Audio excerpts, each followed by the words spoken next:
Food photography. The goal of food photography assignment is to experiment with composition, which you have been studying up to this point, depth of field, and lighting. Some tips as you shoot your food photography. I want you to pay attention to the 3D form. I want you to emphasize the texture. You might want to use a light spritz of water on some of your fruits and vegetables. As far as your lighting, turn off the flash on your camera and find an external light source.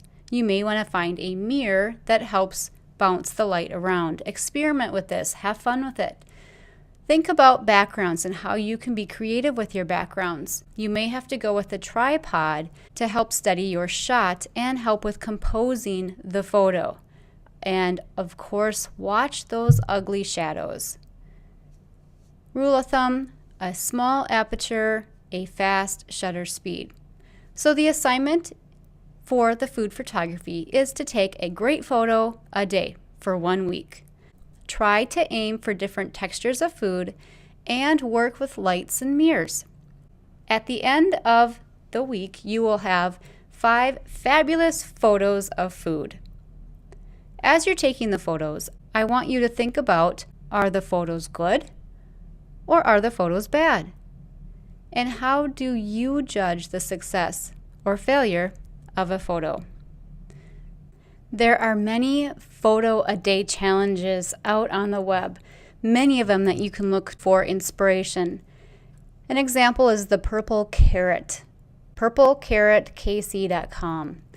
This one showcases different photos a day challenges, and they have an idea for each day. Now, we're not doing a whole month, we're just doing a week.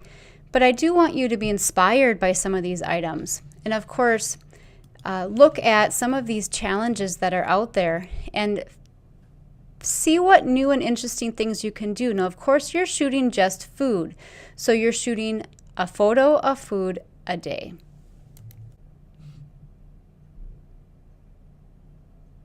One of my favorite sources of food photography is General Mills. General Mills at one time shot all natural food. There was no added glue, no added shellac on the food. It was all natural. I'm not sure if they still do that today, but it's very inspiring to see the types of food photography that they are doing. In fact, you can take tours at the General Mills location in Bloomington and see the studio and watch them take the photos. Very fun. So this is my source of inspiration, and I would encourage you guys to take a look in the portfolio. They have a lot of really great photos here that you can go through and be inspired. Pardon the term, but really you are shooting food porn. You're making food look fabulous. You're showing the texture. You're playing with lighting. You're showing the three-dimensional shape. You're looking at the background.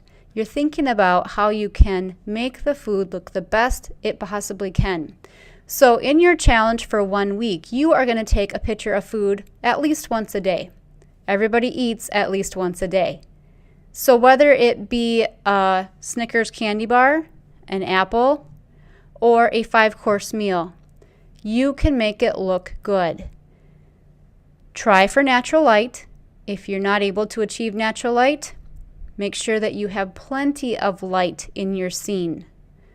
One of the biggest causes of trouble and issues with food photography is lack of light. You need a lot of light.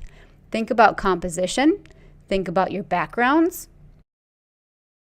And most of all, have fun with it.